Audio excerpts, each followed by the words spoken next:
हुआ कि अमजद से उसकी बात नहीं हुई, वरना पता नहीं क्या हो जाता। इसलिए मैं अब कोई और रिस्क नहीं ले सकती। अगर शादी वाले दिन दुर्दाना ने वहां आकर सब लोगों के दरमियान कोई हंगामा कर दिया तो सोचो, हमारी इज्जत का तो जनाजा निकल जाएगा ना। इसलिए मैं तुम्हें कह कि तुम शादी में मत आना और ना ही अपनी बेटियों को वहां आने देना। नहीं आपा, कुछ नहीं होगा, वो कुछ नहीं कहेगी, मैं उसे समझा दूंगी। अगर तुम समझा सकती तो अब तक समझा चुकी होती। मैं बहुत अच्छी तरह जानती हूँ दुर्दाना तुम्हारे कंट्रोल में नहीं। देखो फहमीदा, एक गलती तुम पहले ही कर चुकी हो, अब दूसरी गलती की कोई गुंजाइश नहीं। इतना सब कुछ हो जाने के बाद मैं अपनी बेटी की खुशियों को दांव पर नहीं लगा सकती। ठीक है आपा, आप जैसा कहेंगी वैसा ही होगा। बस ये शादी हो जाए, फिर हमने गुलनाज और इमरान की शादी भी तो करनी है ना। बस कोशिश करो तब तक कोई ऊंच नीच ना हो। नहीं होगी, कोई ऊंच नीच नहीं होगी। मेरी मानो तो कुछ दिन के लिए तुम दुर्दाना से उसका मोबाइल ले लो।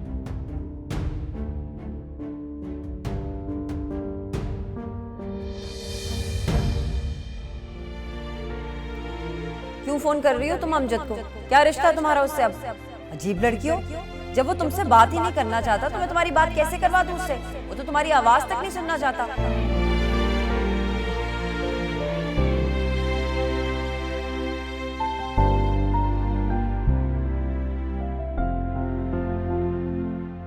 बस जरा बतूल की शादी से फारिग हो जाओ, फिर आऊंगी तुम्हारे घर, खाना भी खाऊंगी और देर तक बैठूंगी। जी आपा, जैसे आपकी मर्जी।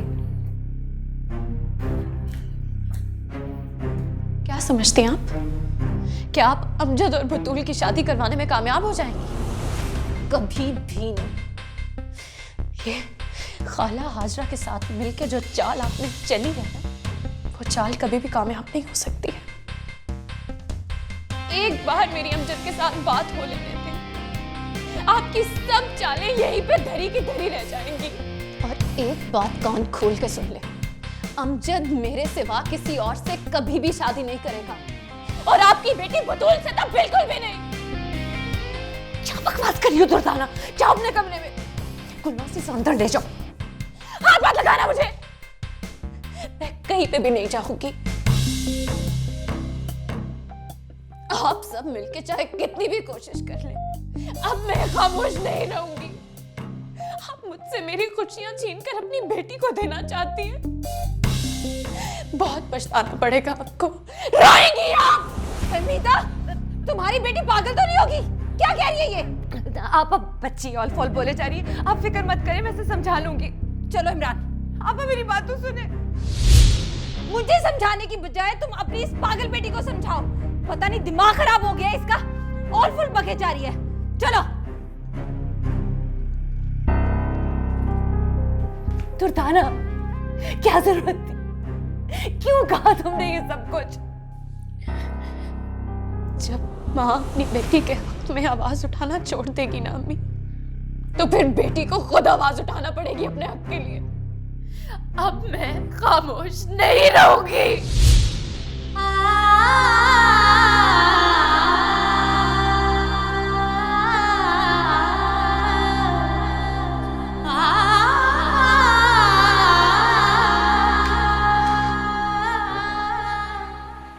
कसम खुदा का, कितनी बेहया लड़की है, किस तरह टट्टर बोल रही थी, जरा सी भी तमीज नहीं है। मुझे तो उसकी बातों ने सख्त परेशान कर दिया। अगर ऐसी बातें लोगों तक पहुंची तो हम तो किसी को मुंह दिखाने के लायक नहीं रहेंगे। लोग तो यही समझेंगे ना कि बतूल की शादी करने के लिए हमने सबको कितना बड़ा धोखा दिया। ऐसा कुछ भी नहीं होगा, आप बिला वजह परेशान हो रही हैं। उसकी बातें सुनकर भी तुम्हें ऐसे ही लगता है कि मैं बिला वजह परेशान हो रही हूँ? तो और क्या, तो वैसे ही बदनाम है। और वैसे भी खाला फहमीदा और उनकी बेटियों की बातों पर कौन यकीन करेगा? कोई भी नहीं, सब जानते हैं उन्हें। कोई और यकीन करे या ना करे, अमजद कर लेगा। बतूल से शादी के लिए वो मान तो गया, मगर अभी तक शादी के किसी भी मामले में उसने कोई दिलचस्पी नहीं दिखाई। मैं कब से हाजरा आपा को कह रही हूँ उसे भेजें हमारे साथ, शॉपिंग करनी है उसके लिए, मगर वो कोई जवाब ही नहीं दे रहा। मुझे तो बहुत डर लग रहा है, कहीं हमारी चालाकी हमारे ही गले ना पड़ जाए। बतूल बहुत मासूम है इमरान, वो ये सदमा बर्दाश्त नहीं कर सकेगी। अम्मी हम बस करें, कुछ ही दिन रह गए हैं शादी में, सब ठीक हो जाएगा। और अगर ये बात शादी के बाद खुल गई तो? ऐसा कुछ नहीं होगा, बस आप अपने हवास काबू में रखें प्लीज। मैं हूं ना आपके साथ।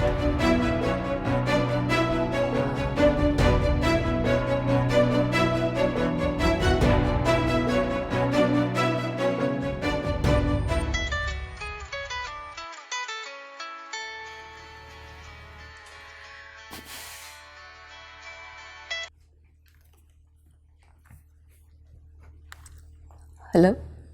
कहाँ हो फहमीदा तुम? कब से तुम्हारा इंतज़ार कर रहा हूँ। मैंने पहले भी कॉल की थी, मैंने सोचा कि तुम आके मुझे फ़ोन करोगी, लेकिन मैं इंतज़ार ही करता रहा। सब ठीक तो है ना? जी ऐसी कोई बात नहीं, सब ठीक है। मगर मुझे तो तुम परेशान लग रही हो। नहीं, मैं परेशान नहीं हूँ। आप बोले, आपको मुझसे कोई ज़रूरी बात करनी थी? वो तुमने गुलनाज और दुर्दाना को बताया कि नहीं? किस बारे में? किस बारे में? भूल गई हो तुम? मैंने तुम्हें कहा था कि तुम उनको बता दो कि हम निकाह कर रहे हैं। क्या हो गया फहमीदा, चुप क्यों हो गई हो? देखो, मैंने हाजरा से भी इजाज़त ले ली है और मैंने उसे कह दिया है कि अमजद की शादी के बाद हम निकाह कर रहे हैं। देखो फहमीदा, अगले हफ्ते अमजद की शादी है, उसके फ़ौरन बाद मैं तुमसे निकाह करना चाहता हूँ। देखो, तुम वक्त ज़ाया किए बगैर अपनी बेटियों को बता दो, मैं और ताख़ीर नहीं करना चाहता।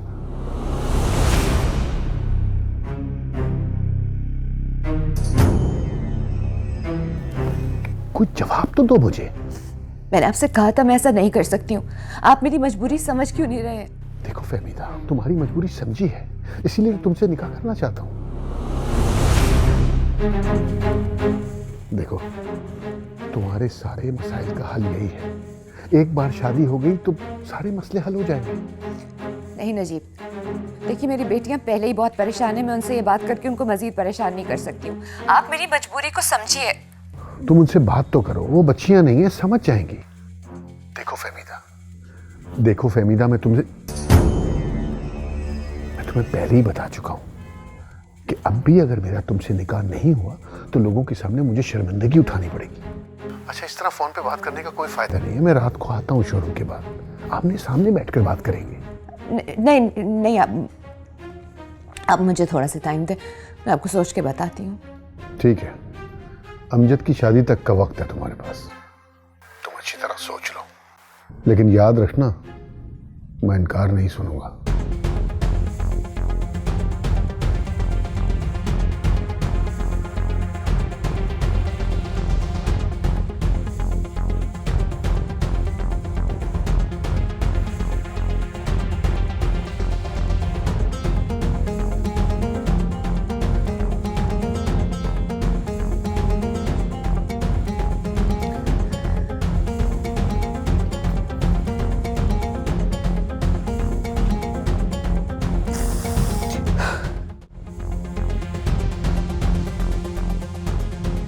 मैंने आपसे कहा था मैं ऐसा नहीं कर सकती हूँ, आप मेरी मजबूरी समझ क्यों नहीं रहे? नहीं नजीब, देखिए मेरी बेटियां पहले ही बहुत परेशान हैं, मैं उनसे ये बात करके उनको मजीद परेशान नहीं कर सकती हूँ। नहीं, आप मुझे थोड़ा सा टाइम दें, मैं आपको सोच के बताती हूँ।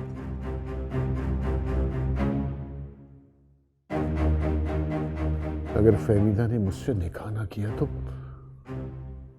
मुझे सबके सामने बहुत शर्मिंदगी उठानी पड़ेगी।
तुम्हारे अब्बू का जब इंतकाल हुआ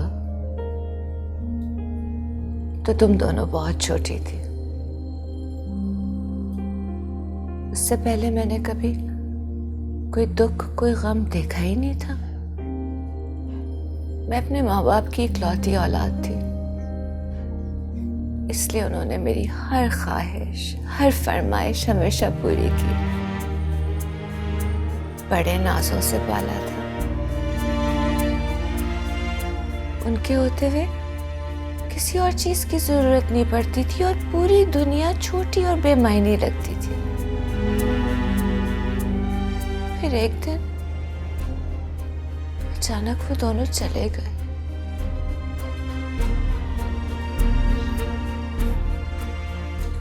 उस वक्त तक मेरी तुम्हारे अब्बू से शादी हो चुकी थी। अम्मी अब्बू के जाने का गम तो बहुत था, लेकिन उसके अलावा तुम्हारे अब्बू ने कभी कोई दुख, कोई गम मेरे पास भटकने तक नहीं दिया। इतना प्यार करते थे वो मुझसे। वो थे, तुम दोनों थी, तो मुझे लगता था कि सारे जहान की खुशियां मुझे मिल गई। फिर एक दिन अचानक वो भी चले गए। मेरी तो पूरी दुनिया उलट गई। मुझे समझ में ही नहीं आता था कि मैं क्या करूं। तुम्हारे अब्बू तो मुझे कभी फर्श पे नंगे पांव चलने नहीं देते थे कि मुझे कहीं कांटा न चुभ जाए, और अब मैं अंगारों पे चल रही थी। मगर उनके बाद एक ऐसा वक्त भी आया कि सर में चादर संभालना मुश्किल हो गई। मैंने कई दफा सोचा कि अपनी जान ले लूं, खत्म कर लूं अपनी जिंदगी। तुम दोनों को देखती थी तो मुझे जीने का हौसला मिलता था। इसी का नाम है जिंदगी। इसमें ना खुशियां हमेशा रहती हैं और ना ही गम। मैं मानती हूं कि शायद मैं तुम दोनों को वो खुशियां नहीं दे सकी हूं जिनका तुम दोनों को हक है, लेकिन यकीन मानो, तुम्हारे अब्बू के जाने के बाद मैंने हर लम्हा, हर पल सिर्फ तुम दोनों के लिए गुजारा, सिर्फ तुम दोनों के लिए जिया। हमेशा इसी काविश में लगी रही, हमेशा यही दुआ की कि तुम दोनों खुश रहो, तुम्हें कभी भी वो मुसीबतें ना देखनी पड़े जो मेरे हिस्से में आई है। इसके बावजूद अगर तुम्हें लगता है कि मैंने तुम्हारे साथ ज्यादती की है,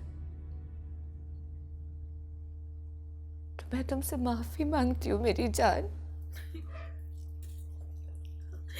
मुझे माफ कर दो। नहीं,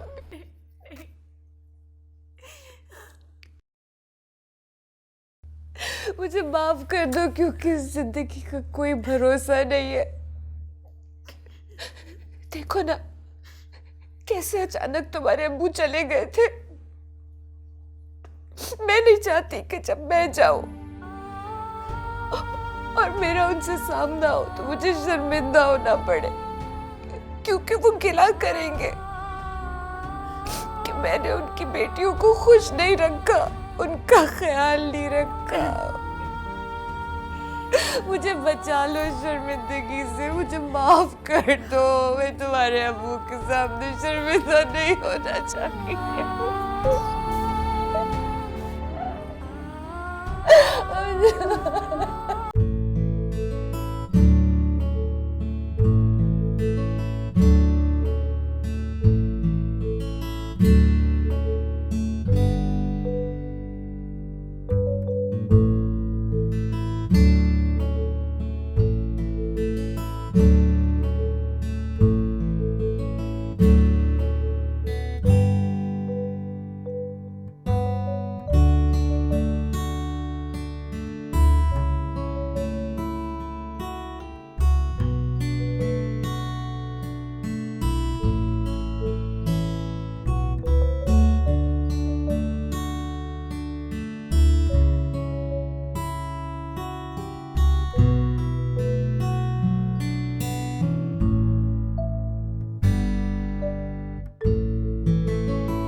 माशाल्लाह माशाल्लाह, बहुत प्यारी लग रही हो। अल्लाह बुरी नज़र से बचाए तुमको। मेरे दिल का बड़ा अरमान था कि तुम मेरे घर में बहू बनकर आओ। आज अल्लाह ताला ने मेरी सुन ली। अच्छा ये देखो, ये कंगन मुझे मेरी सास ने दिए थे जब मैं शादी होकर इस घर में आई थी, तब से संभाल के रखे हुए हैं। आज से ये कंगन तुम्हारे ऊपर। लाओ।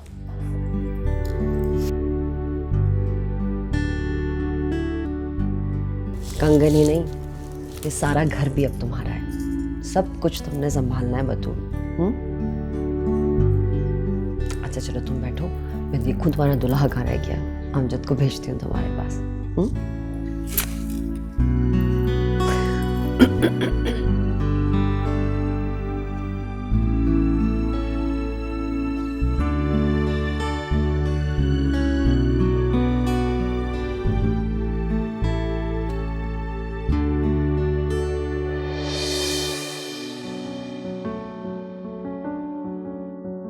मैंने कहा ना, मैं तुमसे ही शादी।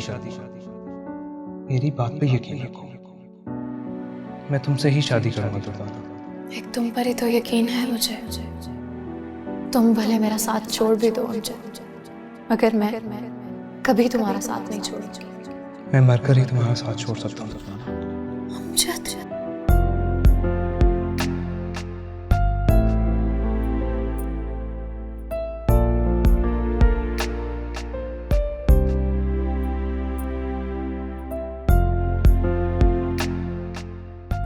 अमजद,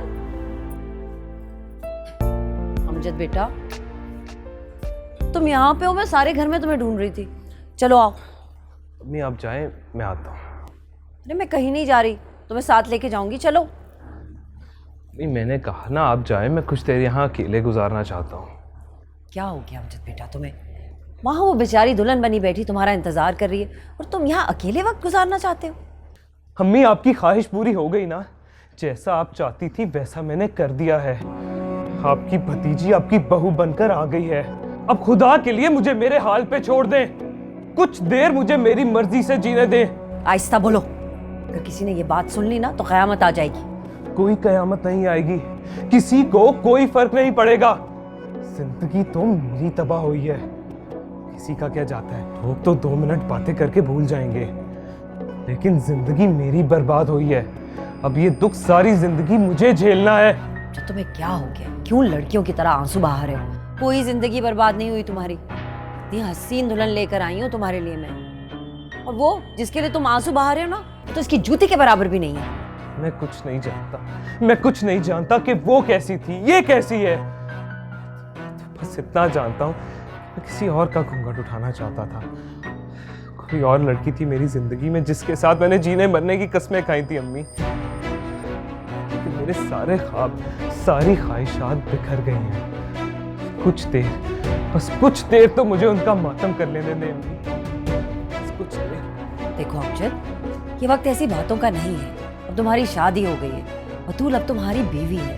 तुम्हारा फर्ज बनता है कि तुम उसका ख्याल रखो, उसे खुश रखो। देखो अमजद, वो बेचारी अपना घर, अपने माँ बाप छोड़ कर आई है। तुम्हारी ऐसी वैसी कोई भी बात उसने सुन ली तो उसे किस कदर दुख होगा। चलो जिद नहीं करते, शाबाश, जाओ उसके पास। चल देखो, अब वही तुम्हारी बीवी है, तुम्हारी जिंदगी की साथी है। आज उससे कोई भी ऐसी वैसी बात मत करना जिसकी तकलीफ उसे सारी उम्र महसूस होती रहे। चलो आओ, आ जाओ।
पुप्पो ने ज़बरदस्ती भेज दिया है।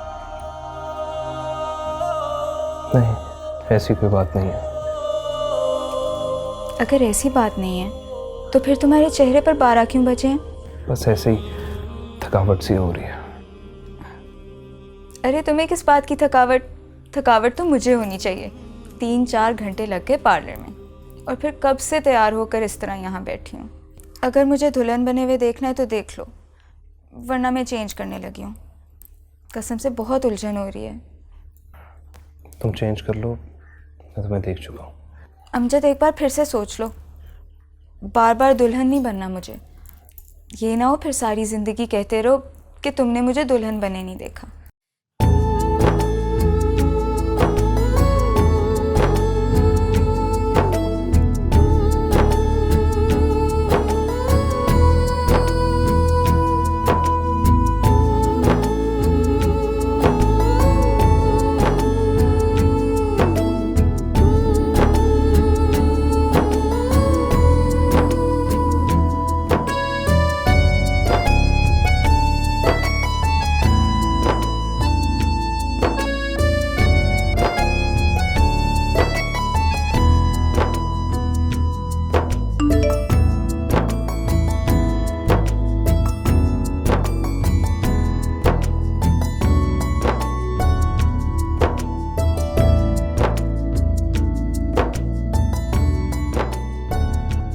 बहुत यकीन था मुझे तुम पर अमजद। मैंने बड़े दावे से कहा था कि अमजद मेरे सिवा किसी से शादी नहीं कर सकता, मगर तुमने तो जरा देर नहीं की। खैर, तुम्हें बहुत मुबारक हो सकता है तुम इस वक्त अपनी दुल्हन के साथ बैठे हो और तुम्हें मेरा ये मैसेज बहुत नागवार लग रहा होगा, कबाब में हड्डी की तरह।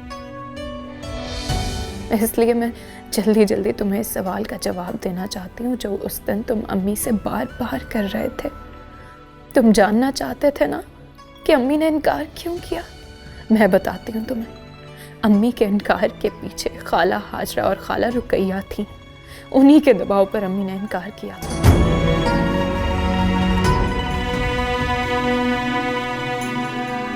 अब तुम कहोगे कि तुम्हारी अम्मी तो रिश्ता लेने आई थी। हाँ, वो आई तो थी, मगर वो सब ड्रामा था अमजद, वरना फैसला तो वो बहुत पहले कर चुकी थी, तुम्हारी और बतूल की शादी का। अगर तुम्हें ये सब बातें मनगढ़ंत और झूठी लगे तो अपनी माँ से इन बातों की तस्दीक करवा लेना। एक बार फिर तुम्हें बहुत बहुत मुबारक हो अमजद। अल्लाह हाफिज।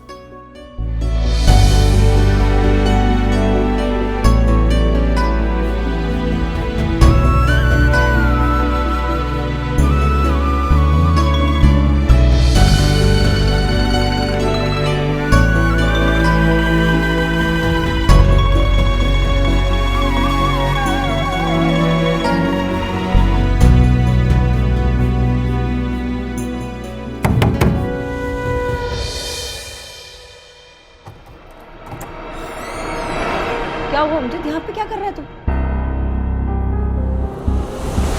आपने ऐसा क्यों किया मेरे साथ? क्या किया मैंने तुम्हारे साथ? सब पता चल गया मुझे, सब पता चल गया अम्मी मुझे। आवाज नीचे करो अपनी, इधर आओ, दुल्हन सुन लेगी। क्या हुआ है? बैठ जा। नहीं बैठना मुझे, नहीं करनी मुझे आपसे बात। आपने अपनी जिद की खातिर अपनी अना को तस्कीन पहुंचाने के लिए मेरे साथ इतना बड़ा ड्रामा कैसे कर लिया अम्मी? मैं तो समझ रहा था आप मेरी खातिर खाला फहमीदा के घर गई थी, लेकिन आप तो खेल खेल रही थी मेरे साथ। इतना बड़ा ड्रामा रचाने की क्या जरूरत थी अम्मी? एक बार अपनी कसम देकर कहा होता ना तो मैं किसी से भी शादी कर लेता, लेकिन आपने एक माँ की तरह अपनी बात नहीं मनवाई, बल्कि एक दुश्मन की तरह शिकस्त दी है मुझे।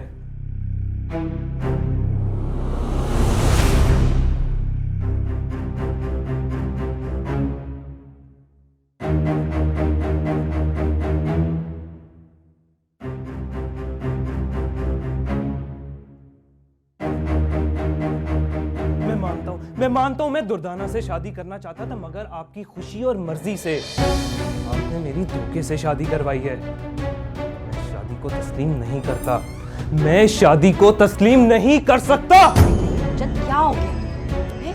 पागल मत बनो। जरूर फहमीदा ने ना तुम्हारे कान भरे मेरे खिलाफ। वो तो हमेशा से मेरी दुश्मन है, उससे मेरी कोई खुशी बर्दाश्त नहीं होती। मैं तुम्हें कह रही हूँ ना, मेरा यकीन करो, उसने झूठ बोला है तुमसे। सच और झूठ का फैसला तो कल हो ही जाएगा, लेकिन एक बात मेरी याद रखिएगा, अगर ये सब सच हुआ ना तो अच्छा नहीं होगा, बिल्कुल भी अच्छा नहीं होगा। ठीक है, अगर ये बात सच निकली ना तो ऐसे करना, अपनी माँ के सर में ना 100 जूते मार लेना। तो जो सजा देनी होगी मुझे दे देना, लेकिन इस वक्त इस बात को खत्म करो। तो ठीक है, जब तक सच और झूठ का फैसला नहीं हो जाता ना, मैं कमरे में नहीं जाऊंगा। क्या हो गया अमजद बेटा, इतनी छोटी सी बात को इतना बढ़ावा क्यों दे रहे हो तुम? छोटी सी बात नहीं है ये, इस बात से मेरी जिंदगी की सारी खुशियां जुड़ी हुई हैं। छोटी सी बात नहीं है ये। अमजद मेरी बात सुनो। अमजद कहाँ जा रहे हो? अजीब अहमद, जाके उसे रोको। क्या खड़े हुए क्या कर रहे हो, जाओ ना। तुम बेटा देखो, तुम्हें परेशान नहीं होना, आ जाएगा। ऐसी ना किसी ने उसके कान भर दिए, कोई बड़ी बात नहीं, वो वापस आ जाएगा। मैं हूं ना, मैं संभाल लूंगी सब कुछ। तूने परेशान नहीं होना। चल आ अपने कमरे में चल, आजा।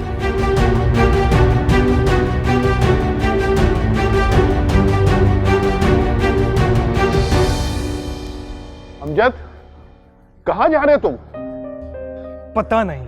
पता नहीं? अरे तुम्हारी शादी हुई है, दुल्हन घर में आई है और तुम कह रहे हो पता नहीं? आओ मेरे साथ। मुझे नहीं जाना, मेरा दम घुटता है वहां पे। आराम से, तुमने जहां जाना हो तुम वहां चले जाना, लेकिन ये तो बताओ कि हुआ क्या है। अमजद, हम आराम से बैठ के बात करते हैं, ठीक है? आओ मेरे साथ, आओ शाबाश, आओ मेरे साथ, आओ हम बैठ के बात करते हैं।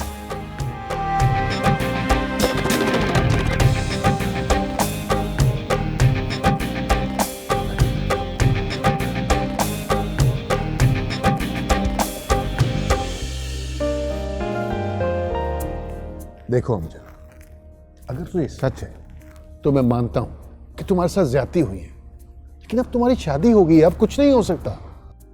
देखो, अगर ये सच और झूठ का फैसला हो भी जाए तो ज्यादा से ज्यादा क्या होगा? क्या तुम तलाक दे दोगे बतूल को? हाँ, तलाक दे दूंगा, लेकिन इस धोखे के साथ सारी जिंदगी नहीं गुजारूंगा। अमजद, बच्चों जैसी बातें मत करो। इस शादी को बच्चों का खेल नहीं है। एक दिन शादी की, दूसरे दिन तलाक दे दी। मेरी मानो, जो कुछ भी हुआ ना, उसे किस्मत का लिखा समझ के कबूल कर लो। किस्मत? अम्मी और मुमानी की साजिश को मैं किस्मत का लिखा समझ के कैसे कबूल कर लूं? मैंने आपको अपना फैसला सुना दिया है। अगर दुर्दाना का ये मैसेज सच हुआ ना तो मैं ये शादी कबूल नहीं करूंगा। देखो अमजद, अगर तुम्हारी अम्मी और मोमानी ने कोई साजिश की भी है तो उसमें उस बेचारी बतूल का क्या कसूर है? बतूल का कोई कसूर नहीं तो मुझे बताएं कि मेरा क्या कसूर है? दुर्दाना का क्या कसूर है? हमें किस गुनाह की सजा मिल रही है? सबसे ज्यादा सजा तो खाला फहमीदा को मिली है, और दुर्दाना तो पता नहीं उनके बारे में क्या कुछ नहीं सोचते रहे। हमारा ख्याल था कि आप और खाला फहमीदा नहीं चाहते हमारा रिश्ता हो। अब्बू प्लीज प्लीज समझने की कोशिश करें। मैं मोहब्बत करता हूं दुर्दाना से, मैं उसके बगैर नहीं रह सकता। देखो बेटा, जो बात तुम्हें आज पता चली है वो कल और परसों भी तो पता चल सकती थी, लेकिन नहीं, वो आज ही पता चली है। वो इसलिए कि अल्लाह भी यही चाहता है, और अल्लाह जो हमारे लिए फैसला करता है वो बेहतर होता है। जरा सोचो, हाजरा फहमीदा और उसकी बेटियों का नाम सुनना तक पसंद नहीं करती। अरे वो दुर्दाना को कैसे कबूल करेगी? अगर तुम दुर्दाना से शादी करके उसे यहाँ घर ले भी आते तो वो जिंदगी अजाब कर देती तुम्हारी। जिंदगी तो अब भी अजाब हो गई है मेरी, लेकिन आप नहीं समझेंगे। आप समझते होते ना तो आज मेरा साथ देते। कितना गिड़गिड़ाया था मैं आपके सामने, कितनी मिन्नतें की थी मैंने आपकी, लेकिन आपने मुझे धक्के देके निकाल दिया था बाहर। मैं फजूल में आपके साथ सर खपा रहा हूं। आपको तो कोई हमदर्दी है नहीं मेरे साथ। देखो बेटा, तुम जैसा कहोगे वैसा ही होगा। मैं तुम्हारे साथ हूं, लेकिन अभी मेरे साथ अंदर चलो। नहीं, मैं नहीं जाऊंगा। मेरी बात सुनो, अगर तुम बतूल के पास नहीं जाना चाहते तो मत जाओ, घर में कहीं सो जाओ, लेकिन इतनी रात को घर से बाहर जाना मुनासिब नहीं है। जो तुम कह रहे हो वही होगा, प्रॉमिस।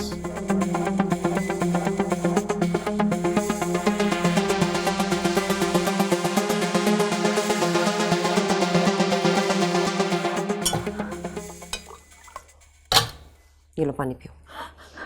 चलो शाबाश, पानी पियो, पानी पियो, रोना बंद करो, पियो पानी।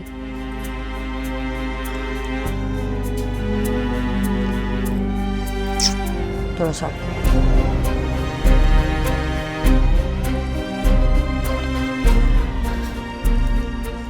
देखो बतूर बेटा, घरों में ना इस तरह के छोटे मोटे मसले हो जाते हैं।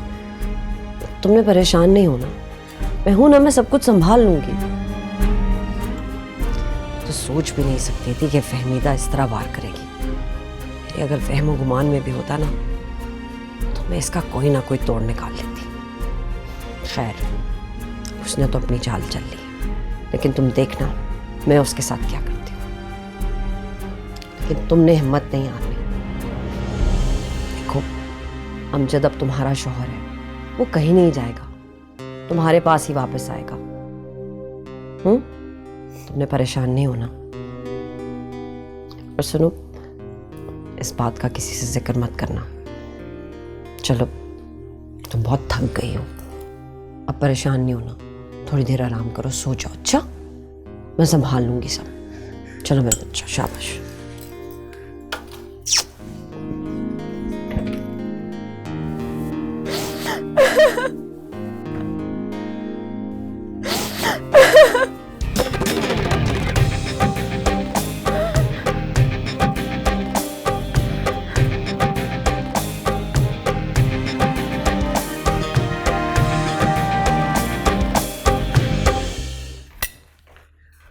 गुलनाज, दुर्दाना, गुलनाज, दुर्दाना, आ जाओ बेटा, खाना ठंडा हो रहा है।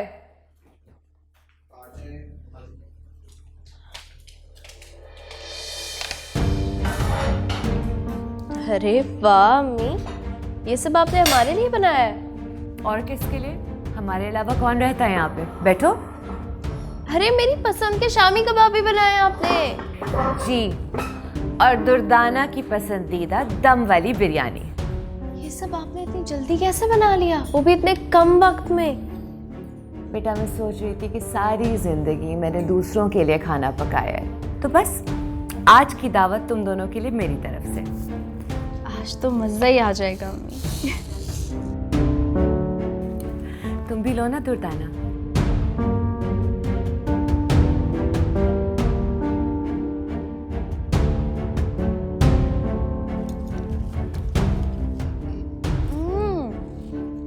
बहुत मजे का अम्मी। मैं आज बहुत खुश हूँ। मेरा एक बहुत बड़ा डर दूर हो गया है। मुझे लग रहा था कि मेरी बेटियां मुझसे दूर हो रही हैं, मगर आज वो खौफ ख़त्म हो गया, क्योंकि मेरी बेटी ने मेरे कहने पे अपना गुस्सा छोड़ दिया। क्या वो दुर्दाना? वो अभी मुझसे बहुत बड़ी गलती हो गई है। कैसी गलती? मैंने अमजद को मैसेज करके सारी बात बता दी।